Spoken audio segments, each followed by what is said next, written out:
નમો વરિયંતાણમ, નમો સિદ્ધાણમ, નમો વાયર્યાણમ, નમો વજ્જાયાણમ, નમો લોહે સૌવસાવણમ. એસો પંચ નમુકારો સૌવ પાવપણાસણો મંગલાનમ ચ સૌવે સિંબડમમ વૈ મંગલમ. મંગલમ ભગવાન વીરો, મંગલમ ગૌતમ પ્રભુ, મંગલમ સ્થૂલભદ્રાદ્યા જૈન ધર્મોસ્તુ મંગલમ. પ્રવચનનો વિષય છે ભયને ભયભીત કરનારો એક વડવીર, રાજપુત્ર હરિવિક્રમ. આજથી 1000 વર્ષ પૂર્વે બનેલો 4750 શ્લોક અને 10 વિભાગની અંદરમાં વહેંચાયેલો હરિવિક્રમ ચરિત્ર નામનો આ ગ્રંથ ભય ઉપર વિજય પ્રાપ્ત કેવી રીતે કરવો. કારણ કે આ ભયને ભગાડવો તો આમ બહુ સહેલો છે, બહુ મોટી વાત નથી, પરંતુ આ ભયને આપણે જે રીતે સાચવ્યો, જે રીતે વધાર્યો, જે રીતે મોટો કર્યો, જે રીતે આપણે એનો વિકાસ કર્યો છે ને, હવે વિકાસ પામેલો ભય આપણો જ રકાશ કરી દે છે. આપણે જેને મોટો કર્યો છે એ ભય આપણને હવે નાના બનાવી દે છે. તો આવી કથાઓ દ્વારા, આવી વાતો સાંભળવા દ્વારા, આવા પ્રવચનો દ્વારા એક અંદરમાંથી એવો ઉત્સાહનું પૂર, એવો એક આત્મવિશ્વાસ, એવો હૃદયની અંદરમાં એક પ્રચંડ ઉલ્લાસ પેદા થઈ કે ભલભલા વિઘ્નો, અંતરાયો, તકલીફ, આપત્તિ, વિપત્તિ, કલ્પનાઓ, સંભાવનાઓ બધું જ એની સામેથી દૂર થઈ જાય. હું તમને જેમ રોજ સમજાવું છું, જ્યારે પણ પ્રવચનમાં મોકો મળે કે સમર વેકેશનની અંદરમાં ઉદ્યાન કરવાનું આમંત્રણ. આ વખતે સુરતની અંદરમાં મહાવીરે ધામ ક્ષેત્રની અંદરમાં 24 એપ્રિલથી એટલે કે વેકેશનના સમયગાળા દરમિયાન ઉદ્યાન તપનું આયોજન કર્યું છે. સંયમ સ્પર્શ ઉદ્યાન તપનું આયોજન કર્યું છે. હવે ઉદ્યાન કરવાની બધાની ગણતરી હોય છે. તરત જ મનમાં આવશે એપ્રિલ મહિનો, મે મહિનો એટલે ગરમીના દિવસો આવ્યા, એપ્રિલનો એન્ડ, મે મહિનો આખો અને જૂનના શરૂઆતનું એક વીક, એપ્રિલનો એન્ડ આવવાનો એટલે 24 તારીખ આવી, મે મહિનો આખો આવ્યો અને જૂન મહિનાની 11 તારીખે ઉદ્યાનની માર છે. એટલે આખો મે મહિનો ઉદ્યાનની અંદરમાં જવાનો, એપ્રિલના થોડા દિવસો આવવાના અને જૂન મહિનાના 10 દિવસો આવવાના, ઉદ્યાનમાં અઠવાડિયું આવવાનું. હવે આ બધું સાંભળ્યા પછી મનમાં શું થાય, અરે યાર, એ તો ગરમીના દિવસો છે, કેવી રીતે ઉદ્યાન થશે? બસ આ ડરે આપણો વિકાસ અટકાવી નાખ્યો. હવે જ્યારે આદમીને કરવું જ છે, માણસને કરવું જ છે, તો આ સમર વેકેશનની 99ની અંદરમાં, પાલીટણાની અંદરમાં નાના છોકરાઓ આ ગરમીની અંદરમાં ચોવિયાર છઠ કરતા હોય છે. આવી ગરમીના દિવસોની અંદરમાં ચોવિયાર છઠ, 7 યાત્રા, 2 દિવસ પાણીનું એક બુંદ પીધા વગર, એ જ 40 ડિગ્રી ગરમી હોય, એ જ 45 ડિગ્રી ગરમી હોય. જેને કરવું છે એને કોઈ ઉનાળો, શિયાળો કે ચોમાસું નડતું નથી. જેને કરવું છે એને ઠંડી, ગરમી કોઈ અંદરમાં અસર નથી કરતી. એ કરવું છે એવો ભાવ પેદા થવો જોઈએ. પણ એ અટકાવે છે કોણ? તો કે ભય અટકાવે છે. આપણે આ કથા દ્વારા ભયની સામે કેવી રીતે ઝઝમવું એની વાતો જાણીએ છીએ. અને ત્યાં સુધી પહોંચ્યા હતા કે વીરસેન એટલે વીરસેનનો સેવક આખી વાત વિક્રમેશ રાજા અને ચંદ્રસિંહને બતાવે છે. અને આખી કથા જંગલની અંદરમાં એ જય નામના કેવલજ્ઞાની મુનિવર હરિવિક્રમ રાજા અને ભુવનસુંદરી રાણીને બતાવે છે. અને કથાની અંદરમાં ત્યાં સુધી આપણે પહોંચ્યા છીએ કે વીરસેનની સામે હવે 3 જણા યુદ્ધ કરવા માટે આવ્યા છે. એક તો સંન્યાસી બાબા, એક તરફ યોગી છે, એક તરફ રાજા છે, અને એક તરફ યોગીએ જેને આહ્વાન કરીને બોલાવી છે એવી ચામુંડા દેવી છે. હવે 2 જણા તો બેહોશ થઈને ઢળી પડેલા છે. 2 જણાને તો એને બરોબર ચિત્ત કરી લીધા, 2 જણાના આયુધો લઈ લીધા, 2 જણાને એવી રીતે ફેંકી દીધા છે કે એ લોકોના શરીર પણ કદાચ હાથ લાગશે નહીં, એટલા દૂર કોઈ જગ્યાએ જઈને ઉડીને પડ્યા છે. હવે છે ચામુંડા દેવી, અને ચામુંડા દેવી યુદ્ધની અંદરમાં કુમારીની સામે ઊભી છે. હવે ચામુંડા દેવી કહે છે કે હવે યુદ્ધ કર મારી સામે, હવે તારે મારી સાથે યુદ્ધ કરવાનું. તારે વીરસેન કહે છે કે માં, આપ તો ભગવતી છો, મારે આપની સામે શા માટે યુદ્ધ કરવાનું? મને આપની સાથે કોઈ વેર નથી, મને આપની સાથે કોઈ સંબંધ નથી બગડ્યો, હું તો આપનો ઉપાસક છું, આપ તો દેવી માં છો, મારે કેમ યુદ્ધ કરવાનું? તો કે મારો પરમ ભક્ત જે યોગીન્દ્ર છે અને એને તું મારા દીકતા મારે છે, એટલે તારો મારી સાથે વિરોધ નથી, આવું કેવી રીતે બની શકે? પણ માં, મારો વિરોધ એની સાથે છે, આપની સાથે નથી. આપનો એ ભક્ત છે, એટલે આપ મારી સાથે યુદ્ધ કરવા માટે આવો એ યોગ્ય નથી માં. હું તમારો બાળક છું અને હું તમારા પુત્ર સમાન છું, મારે તમારી સાથે યુદ્ધ કરવું યોગ્ય નથી. એટલે ચંડિકા દેવી કહે છે કે યુદ્ધ તો કરવું જ પડશે, કાં તું એને છોડી દે, કારણ કે એ મારો ભક્ત છે. ભલે મારો તારો સંબંધ કશો બગડ્યો નથી, પણ એને મને આહ્વાન કર્યું, એને મને બોલાવી છે, એને મને યુદ્ધમાં સહાય કરવા માટે બોલાવી છે. તો મારો ભક્તિમાન ભક્ત હોય અને એને સહાય કરવી, કોઈ પણ દેવી છે, એટલે આ ચામુંડા દેવીની વાત નથી કરતો, કોઈ પણ દેવી તમે એની ઉપાસના કરો અને એ તમને જો પ્રસન્ન થાય, પ્રગટ થાય, તો તમને કોઈ પણ હાલતની અંદરમાં આવી દેવીઓ તમને સહાય કરવા માટે આવી જાય. એટલે ચામુંડા દેવીને વીરસેન કહે છે કે માં, હું તો તમારી ઉપર ભક્તિવાળો છું, છતાં પણ જો તમારે મારી સાથે યુદ્ધ કરવું જ છે, તમારે મારી સાથે લડવું જ છે, તો પછી હું પણ તૈયાર છું. હું અસમર્થ છે એવું તમે નહીં સમજી લેતા, પણ મારે આપની સાથે યુદ્ધ નથી કરવું, એટલા માટે હું ના પાડું છું. પરંતુ દેવી જ્યારે સમજવા તૈયાર નથી અને દેવી કોપાયમાન થઈ ગયેલી છે, એટલે આ બધા જે છે ને, ચામુંડા દેવી કે અંબિકા દેવી કે ભવાની દેવી, આ બધા જ આપણા હિસાબે જે આપણે જીવિચારમાં જોયેલું હતું ને, ભવનપતિ વ્યંતર જ્યોતિષ નિકાયના આ બધા દેવી દેવતાઓ કહેવાય. ભવનપતિ વ્યંતર, વાણ વ્યંતરના દેવી દેવતાઓ એકદમ સામાન્ય કેટેગરીના હોય, બહુ નીચા લેવલના હોય. જ્યોતિષ એના કરતા ઉપરના, વૈમાનિક એનાથી ઉપરના, નવગ્રહવેક એનાથી ઉપરના, અને 5 અનુત્તર તો એનાથી પણ ઉપરના આવે. તો એની સાથે યુદ્ધ કરવા માટે તૈયાર થયો. હવે એ વખતે વીરસેન વિચારે છે, ગમે તે હોય પણ દેવી છે, સશક્ત છે, અને વ્યંતર નિકાયની આ દેવી છે, એટલે યુદ્ધ કરતા પણ મારે વિચારવું પડશે. એટલે વળી પાછું નવકાર મંત્રનું ધ્યાન શરૂ કર્યું. જ્યારે પણ વીરસેનને તકલીફ આવી છે, ત્યારે એને નમસ્કાર મહામંત્રને યાદ કર્યો છે. હું આ પ્રવચન સાંભળનારી વ્યક્તિઓને પૂછું છું કે આપત્તિ આવે કે ના આવે, વિપત્તિ આવે કે ના આવે, સંકટ જીવનમાં આવે કે ના આવે, છતાં પણ આપણે નવકાર મંત્રનું સ્મરણ કેટલું કર્યું. આપત્તિ આવે ત્યારે તો કરવાનું જ છે.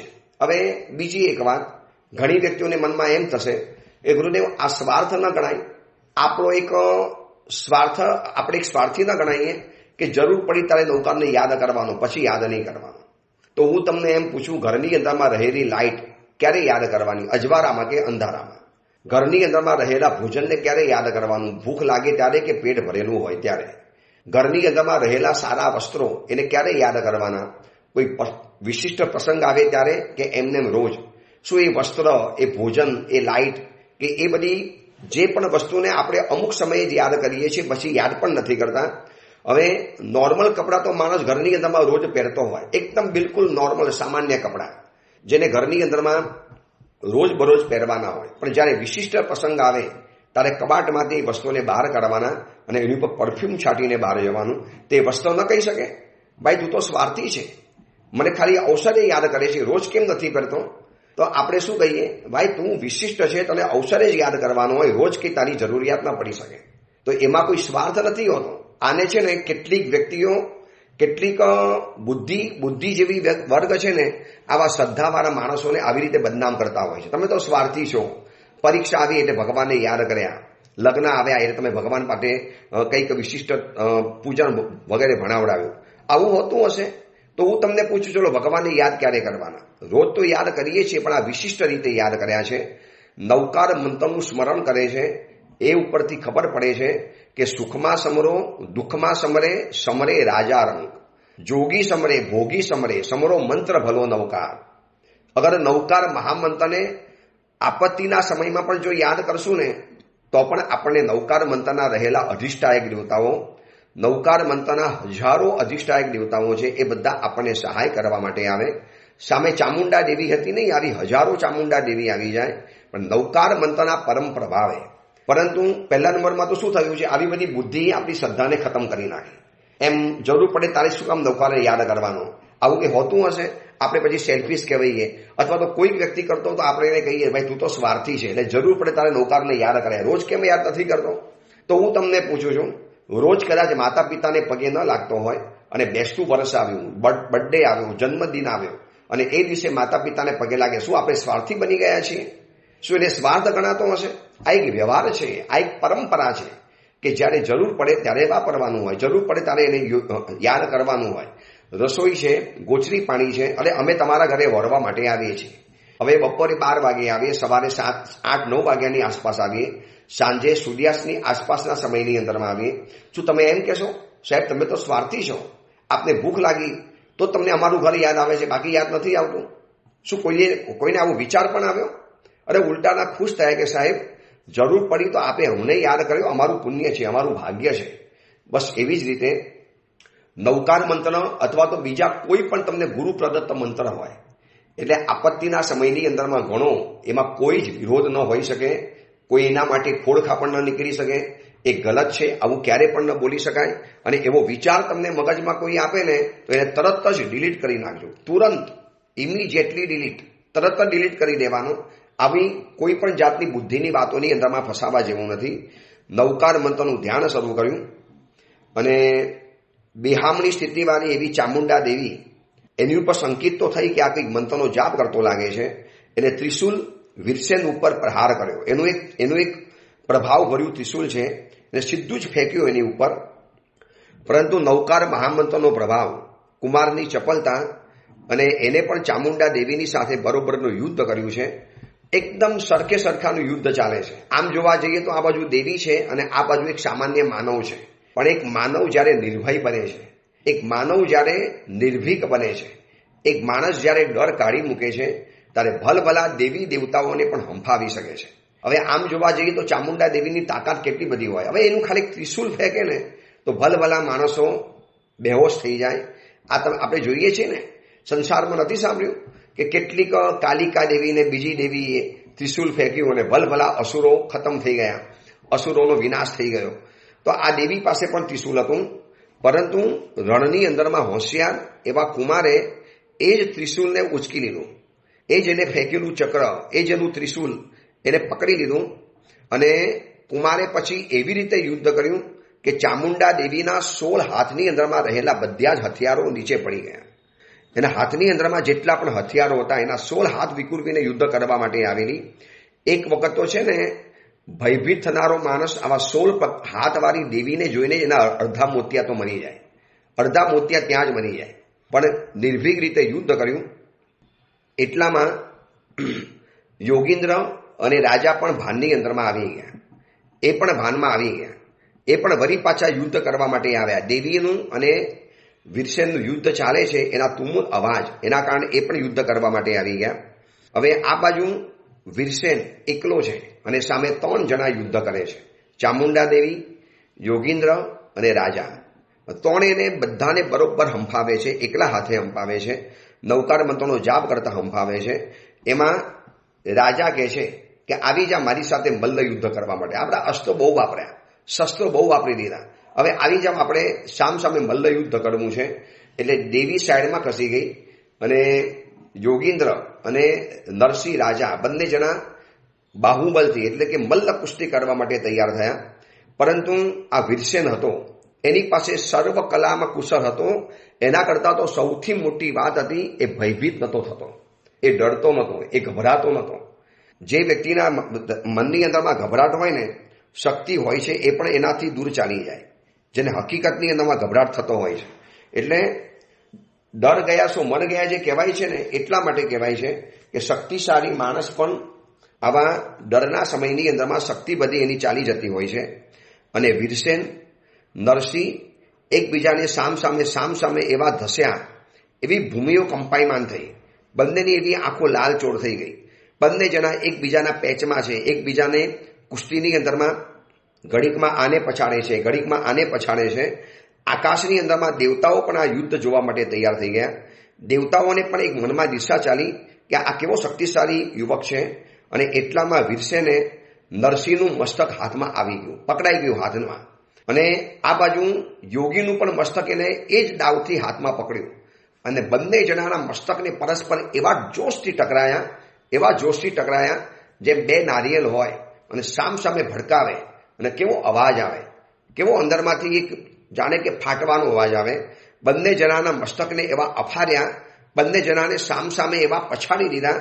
પોતે આ બાજુ છે અને બંને જણાની માથાની ચોટલી પકડ્યા, આકાશમાં ફેરવ્યા અને એવા જોશથી પછાડ્યા, એવા ગોળ ફેરવ્યા કે ક્યાં બંને જણા ફેંકી ગયા એ પરિવારને પણ ખબર ન પડી. દેવી પણ જોતી રહી ગઈ કે ક્યાં ગયા આ લોકો. જેમ કોઈ કપડું આમ ગોળ માથા ઉપર ફેરવે અને પછી દૂર ઘા કરે, કેટલો દૂર જાય. હવે વીરસેન ધસ્યો છે ચામુંડા દેવી ઉપર. હવે વીરસેને જોયું કે આ યુદ્ધને ખતમ કરવું પડશે. હવે આ યુદ્ધ બહુ લાંબુ ચાલ્યું. હવે આ પાર કે પેલે પાર બંને જણાને તો એવા ફેંક્યા છે કે શોધ્યા પણ જડે એવા નથી. હવે ચામુંડા દેવી ઉપર ધસ્યો છે અને ચામુંડા દેવીના બધા જ હથિયારોને વરી પાછા નીચે પછાડ્યા. વરી પર ચામુંડા દેવી ઉપર ધસવા માટે જાય છે ત્યારે દેવી જેવી દેવી પણ ડરી ગઈ અને એક ત્રાડ પાડીને ભયંકર અવાજ કરીને એક તુમુલ સિંહનાદ કરી અને દેવી અલોપ થઈ ગઈ. એ પણ ચાલી ગઈ. આ બાજુ આખો પરિવાર ભેગો થયો. પરિવાર દૂરથી આ બધું યુદ્ધ જોવે છે. આખું નગર બહાર આવી ગયું છે જોવા માટે. એમાં જય પતાકા પણ ભાગતી ભાગતી આવી. આ બાજુ નરસિંહના પરિવારો પણ ભાગતા ભાગતા આવ્યા અને એને કહી દીધું એના દીકરાઓને એની વ્યક્તિઓને કે મારા તરફથી તમે બિલકુલ નિર્ભય છો. મને વેર ખાલી તમારા રાજા સાથે હતું, તમારી સાથે નથી. તમે તો મારી પ્રજાની જેમ છો. કોઈ તમને મારા તરફથી કોઈ પણ જાતનો ભય નથી. એમાં જય પતાકા આવી. જય પતાકાએ આવીને અભિવાદન કર્યું કે મહારાજ ખરેખર તમારી દૈવિક શક્તિ છે. બસ મને જ્યોતિષીએ કીધેલું હતું કે આ પુરુષ કોઈક અલગ છે, કોઈક વિશિષ્ટ છે, એટલા જ માટે મેં તમને ઘરની અંદરમાં આવવાનું આમંત્રણ આપેલું હતું અને મારા કારણે આપને બહુ બધું સહન કરવું પડ્યું. મારા કારણે આપને ઘણી ઘણી તકલીફો વેઠવી પડી. ત્યારે વીરસેન કહે છે કે એવું નથી જય પતાકા, મારા કારણે તને તકલીફ સહન કરવી પડી. તારા ઘરમાં તોડફોડ થઈ, તારા ઘરમાં ચોરીને લૂંટફાટ કરાવડાવી, તારા ઘરની અંદરમાં નરસિંહ રાજાએ ઘણી ઘણી તકલીફો આપી દીધી. અને આ બાજુ એટલે આખી કથા રાજાને અને ચંદ્રસિંહને એ સેવક જે કહી રહેલો છે. હવે સેવક કહે છે કે મને જ્યારે ખબર પડી કે વીરસેનનો યુદ્ધની અંદરમાં જય થયો છે, એને રાજા, યોગી, ચામુંડા દેવી જે પણ સામે આવ્યા છે બધાને નિર્ભીક બનીને બધાને ભગાડી મૂકેલા છે. એટલે હું પણ આવ્યો, પગમાં પડ્યો, માફી માગી કે આ હું બેઠો તો આગળ ચોકી કરવા માટે અને આપને દેવીઓ આ કમલકેતુની 8 પત્નીઓ ઉપાડી ગઈ, મને ખબર પણ ન પડી ગઈ, મને માફ કરી લેજો. વીરસેન કે એમાં તારો કોઈ વાંક નથી. હવે જે હતું એ થઈ ગયું છે. હવે એક પુરુષ કહે છે કે વીરસેનની કથા આગળ બતાવે છે. હવે વીરસેન કહે છે કે ચલો આપણે નગરની અંદરમાં પ્રવેશ કરીએ. એટલે વીરસેન હવે નગરની અંદરમાં પ્રવેશ કરે છે. નગરની અંદરમાં પ્રવેશ કરતી વખતે વરી પાછો વિદ્યાધરોનો સમુદાય આખો આકાશની અંદરમાંથી પાછો આવી ગયો. એ લોકોને પણ સમાચાર મળી ગયા શેખર અને અશોક રાજાને કે વીરસેનનું યુદ્ધ ચાલે છે. યુદ્ધની અંદરમાં સહાય કરવા માટે આવેલા હતા. પણ અહીંયા તો જોયું તો યુદ્ધ તો એકલા વીરસેને પતાવી દીધું છે. એટલે બધા જ નગરની અંદરમાં પહોંચ્યા, એકબીજાનું અભિવાદન કર્યું, એકબીજાને નમસ્કાર કર્યા. એક સમયના જે દુશ્મન અને શત્રુ ગણાતા હતા એવો અશોક અને શેખર રાજા બધા પણ આજે મહેલની અંદરમાં સાથે બેઠા છે. અને વીરસેને પછી સભાની અંદરમાં જઈ આખા નગર અને પરિવારજનોને કહી દીધું છે હાથ જોડીને કે તમે મારા તરફથી કોઈ પણ જાતની શંકા મનમાં લાવતા નહીં, મારા તરફથી કોઈ પણ જાતની બીક તમે મનમાં લાવતા નહીં. એટલે હું તમારો માલિક નથી, તમે મારા સેવક નથી, આપણે બધા સાથે રહી અને કામ કરીશું. અશોક રાજા ચંદ્રશેખર પણ કહે છે કે સાહેબ ખરેખર હવે આપ અમારા માલિક છો, સ્વામી છો. તો વીરસેનની નમ્રતા જોજો કે ભાઈ કોણ કોનો માલિક, આપણે બધા સાથે થઈને કામ કરીશું, આપણે બધું સાથે જ કરીશું. અને આ બધું બધી વાતો ચાલે છે. એટલામાં કોઈકે આવીને કીધું કે વાસુપૂજ્ય મંદિર તરફ બહુ મોટી ભીડ જમા થઈ છે. આ ચંપાનગરીમાં ચાલે છે. ચંપાનગરીમાં વાસુપૂજ્ય પરમાત્માના કલ્યાણકો થયેલા છે. એટલે કે વાસુપૂજ્ય પરમાત્માના મંદિરની આજુબાજુની અંદરમાં બહુ મોટી ચહલ પહલ ચાલે છે, બહુ મોટી ભીડ જમા થઈ છે. ચલો કદાચ ત્યાં કંઈક નવું યુદ્ધનું વાતાવરણ જામ્યું નથી ને એ જોવા માટે બધા ગયા છે. અને ત્યાં જઈને જોવે છે તો નરસિંહ અને યોગીન્દ્ર બેહોશ થઈને ત્યાં પડેલા છે. એવા બેહોશ થઈને પડ્યા છે અને આખો પરિવાર એના ચાહકો એને ઘેરી વળીને ઊભા છે. અને હજી એ કહે છે કે અમે ગમે એટલા એ લોકોને પાણી છાંટ્યું પણ હજી એ લોકો ભાનમાં નથી આવતા, હજી એ લોકો શુદ્ધિની અંદરમાં નથી આવ્યા અને બેહોશ થઈને પડેલા છે. હવે જોજો વીરસેનની ઉદારતા જોજો. વીરસેન પોતે નરસિંહ રાજા અને યોગીન્દ્ર પાસે જાય છે. ઘડીક પહેલા જે લોકો શત્રુ સમાન યુદ્ધ કરતા હતા વિચારી શકતો હતો મારે શું છે, એ લોકો એના પાપે બેહોશ થયા છે. હું થોડો બેહોશ કરવા ગયો હતો, એ લોકો સામેથી યુદ્ધ કરવા માટે ગયા. એટલે આ થવું જ જોઈએ. આ લોકોને તો આવું જ થવું જોઈએ.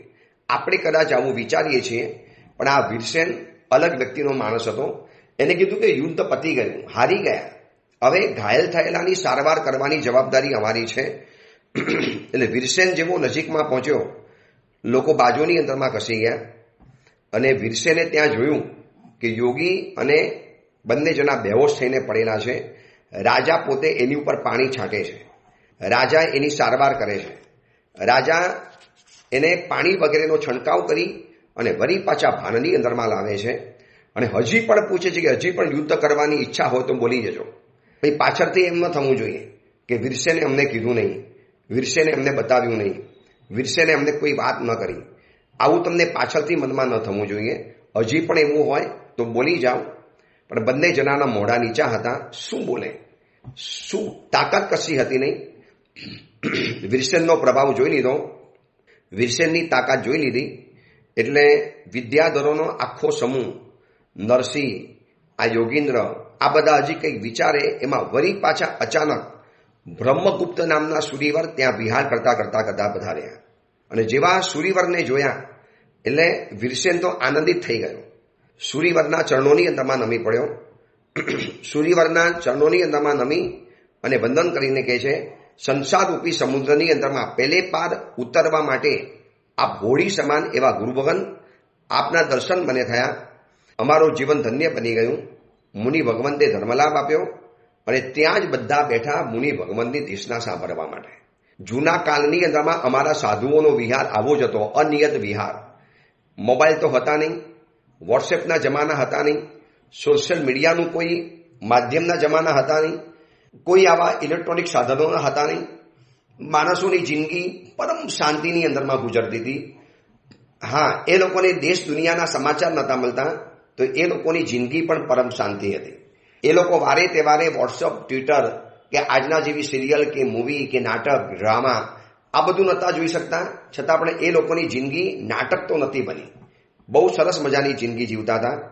અચાનક આવેલા સૂર્ય ભગવંત, બ્રહ્મગુપ્ત નામના સૂર્ય ભગવંત અને આખો પરિવાર, ખેચર રાજા જે બધા આવ્યા છે, વિદ્યાધરો એ બધા, અને એની સાથે સાથે વીરસેન કહે છે યોગીન્દ્ર અને નરસિંહ રાજાને કે આવો મુનિ ભગવાન વધાર્યા છે, એમની પાસેથી આપણે ધર્મદેશના સાંભળી, આપણને જિંદગી જીવવાનો કંઈક સાર મળશે. અને એમ કહી અને મુનિ ભગવતના ચરણોની અંદરમાં બેઠા. અને યોગીન્દ્ર, નરસિંહ રાજા, વીરસેન રાજપુત્ર, બધા જ ખેચરો, વિદ્યાધરો અને નગરજનો બધા જ બેઠા છે મુનિ ભગવંતની પાસે. અને મુનિ ભગવંત નરસિંહ પણ શાંત થઈને બેઠેલો છે. અને એ વખતે બ્રહ્મગુપ્ત નામના સૂર્ય ભગવાન બોલ્યા છે કે હે રાજન, મનની અંદરમાં બિલકુલ ખેદ નહીં કરતા. નરસિંહ રાજાને ઉદ્દેશીને કહે છે કે રાજન, કોઈ પણ ખેદ નહીં કરતા. મારું રાજ્ય ચાલ્યું ગયું, હું હારી ગયો, મારી લક્ષ્મી ચાલી ગઈ, આવા કોઈ મનની અંદરમાં હતાશાના ભાવ નહીં કરતા. આ એટલા માટે બતાવું છું કે વર્તમાન સમયની અંદરમાં હતાશાનો દોર એટલો બધો ચાલ્યો છે, એટલો બધો ચાલ્યો છે. હું તમને કેટલા દ્રષ્ટાંતો બતાવું એ જ ખબર નથી પડતી. આ જે દ્રષ્ટાંત બતાવું ને એ આવતીકાલે જૂનું થઈ જાય છે ને વળી પાછા બીજા નવા 4 દ્રષ્ટાંતો આવી જાય છે. આ સુરતની અંદરમાં ગઈકાલે બનેલી ગોઝારી ઘટના છે. ઘરની અંદરમાં દીકરીના લગ્ન લીધેલા છે, મોટી દીકરીના લગ્ન. માંડવો બંધાઈ ગયો છે, મંડપ બંધાઈ ગયો છે, મહેમાનોની અવરજવર થઈ ચૂકેલી છે, પત્રિકાઓ છપાઈ ગઈ છે, લગ્નની શરણાઈઓ ગુંજવા માંડી છે. અને રાતના સમયની અંદરમાં બહુ મોટો બિલ્ડર છે, નામ તો નથી આપી શકતો, બહુ મોટા બિલ્ડર છે. અને પરિવારની અંદરમાં બધી ચર્ચાઓ ચાલે છે. એમાં કઈક ચર્ચાએ ઉગ્ર સ્વરૂપ ધારણ કર્યું હશે, કોઈ પણ હશે. આ તો પેપરમાં જે આવેલા સમાચાર બતાવું છું. ચર્ચાએ ઉગ્ર સ્વરૂપ પકડ્યું હશે અને એમાં જે થયું એ થયું હશે.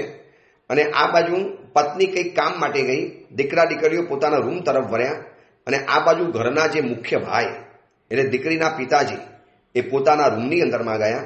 અને બિલ્ડર ભાઈએ પોતાની લાયસન્સ વાળી રિવોલ્વર કાઢી અને પોતાના લમડાની અંદરમાં તાકી અને સીધો ધડાકો કર્યો અને આપઘાત કરી નાખ્યો, સુસાઇડ કરી નાખ્યો. અત્યારે જન્મ મરણની વચની અંદરમાં ઝોલા ખાય છે, એમ લખ્યું છે પેપરની અંદરમાં.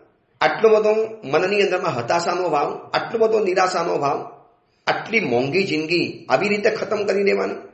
અરે કાંઈ પણ ઘટના બની હશે, કંઈ પણ એવી તમારું અપમાન થયું હશે કે કાંઈ પણ થયું હશે, XYZ.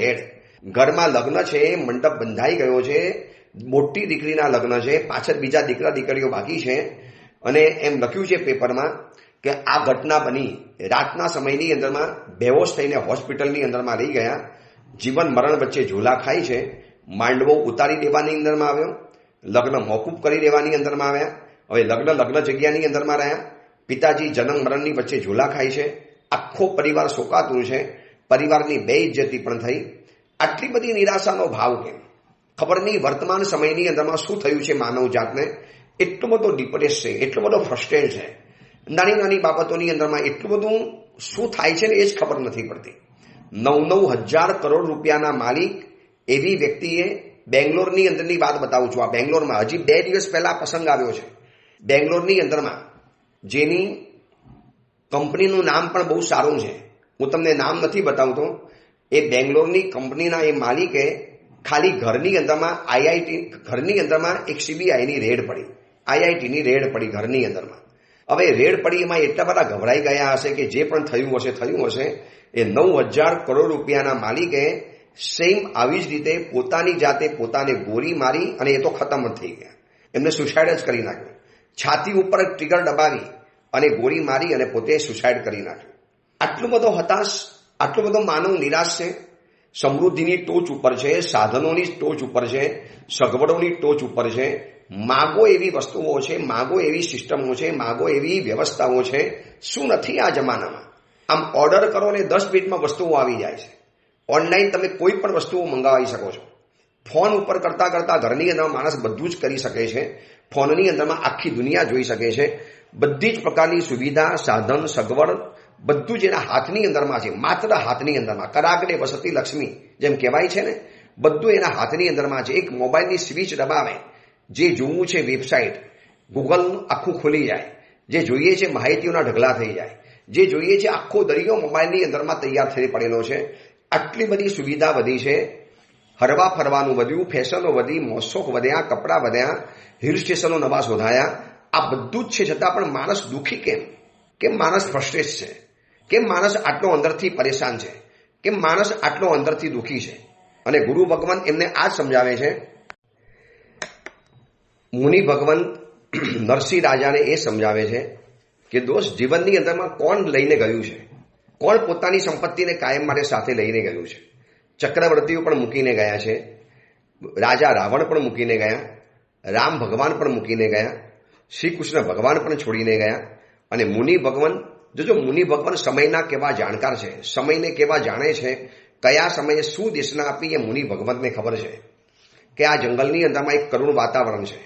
રાજા જેવો રાજા બેહોશ થઈને ઢળી પડેલો હમણાં જ ભાનમાં આવ્યો છે. ચહેરા ઉપર ભયંકર હતાશા છે, નિરાશા છે. તો એની નિરાશાને દૂર કરવાનું જ પ્રવચન અપાય. એ સમયમાં બીજી બધી વાતો ન કરી શકાય. અને મુનિ ભગવાન કહે છે કે રાજન, જેમ પતિવ્રતા એક સ્ત્રી નથી અને એ સ્ત્રી જેમ પોતાના પુરુષને છોડી અને ઘડીકમાં પરપુરુષ તરફ ચાલી જાય છે, બસ લક્ષ્મીનો આ નેચર છે, સંપત્તિનો આ સ્વભાવ છે. એ પતિવ્રતા નથી. આજે તમારી પાસે છે, તમે જશો કોઈ બીજાની પાસે જવાની. આજે તમારી પાસે છે, આવતીકાલે બીજાની પાસે ચાલી જવાની. આ સંપત્તિનો સ્વભાવ. એટલે સંપત્તિને ચંચલા કીધી છે. ચંચલા, હાથીના કાન જેવી ચંચલ છે. ગય કન્ન ચંચલા લક્ષ્મી, હાથીના કાન જેવી ચંચલ છે. હાથીના કાન ક્યારે તમે સીધા જોશો નહીં, વારંવાર હલ્યા જ કરતા હશે. એટલે રાજન, એવો સંકોચ નહીં કરો. મારી સંપત્તિ ચાલી ગઈ, મારું રાજ્ય ચાલી ગયું, હવે હું શું કરીશ, હવે મારે શું કરવાનું? કોઈ ચિંતા કરવાની જરૂર નથી. આ સંપત્તિ આજે છે અને આવતીકાલે નથી. હું તમને બતાવું છું કે આ લક્ષ્મી છે ને એ સમુદ્રમાંથી ઉભી, આમ જે અજૈન સંપ્રદાયની માન્યતા છે કે સમુદ્રનું મંથન કર્યું અને એમાંથી લક્ષ્મી બહાર આવી. તો આ સંપત્તિએ પણ સેંકડો પુરુષોને દુઃખ આપ્યું છે આ વિષની જેમ. કારણ કે સમુદ્રમાંથી ઉત્પન્ન થઈ છે, વિષની સાથે, ઝેરની સાથે ઉત્પન્ન થઈ છે. ઝેર તો કદાચ પીધા પછી એનો ઈલાજ થઈ શકે છે, પણ સંપત્તિનો ઝેર ચડ્યા પછીનો એનો શું ઈલાજ? જોઈ લો, દ્વારકાપુરી ઇન્દ્રને પણ દુર્લભ હતી, એ પણ પાણીની અંદરમાં ડૂબી ગઈ અને કૃષ્ણ ભગવાન એને જોતા રહી ગયા. હરિશ્ચંદ્ર રાજા, એની પણ સંપત્તિ નષ્ટ થઈ ગઈ. અરે રાવણ 3 ભુવનનો સ્વામી હતો, 10 મુખ, દશાનંદ જેને કહેવાતા હતા, એની પણ સંપત્તિ નાશ પામી ગઈ. અરે અશ્વગ્રીવ નામનો રાજા હતો, પુષ્કળ લક્ષ્મી ભેગી કરી, અમર્યાદિત સંપત્તિ ભેગી કરી, પરંતુ એ પણ વેશ્યાની જેમ છોડીને ચાલી ગઈ. રઘુ રાજા, રામ રાજા, હરિશ્ચંદ્ર રાજા, દિલ્હીપતિ, ધનપતિ રાજા, હું તમને કેટલા દ્રષ્ટાંતો બતાવું. આ સંપત્તિ છે. હવે એ બીજાની પાસે ચાલી જવાની, આ લક્ષ્મીનો સ્વભાવ છે, સંપત્તિનો સ્વભાવ છે કે હંમેશા ચંચલ હોય છે. અને મુનિ ભગવાન આખી દેશના જ્યારે સમજાવે છે, ધર્મનું સ્વરૂપ સમજાવે છે. મુનિ ભગવાન પણ કેવા કાબેલ છે, કયા અવસરે શું વાત કરવી એ મુનિ ભગવાનને આવડે છે. હવે એ અંગેની આ ધર્મદેશના રાજાને કેવું સાંત્વન આપે છે અને નરસિંહ રાજાના જીવનમાં કેવું એક પુનઃ પરિવર્તનનું પરોઢ ઉગે છે, એની વાત આપણે આવતીકાલે કરીશું. એ જ મંગલ કામના, મંગલ ભાવના. જીનાગના વિરુદ્ધ કાંઈ પણ બોલાયું હોય તો મિચ્છામી દુક્કડમ.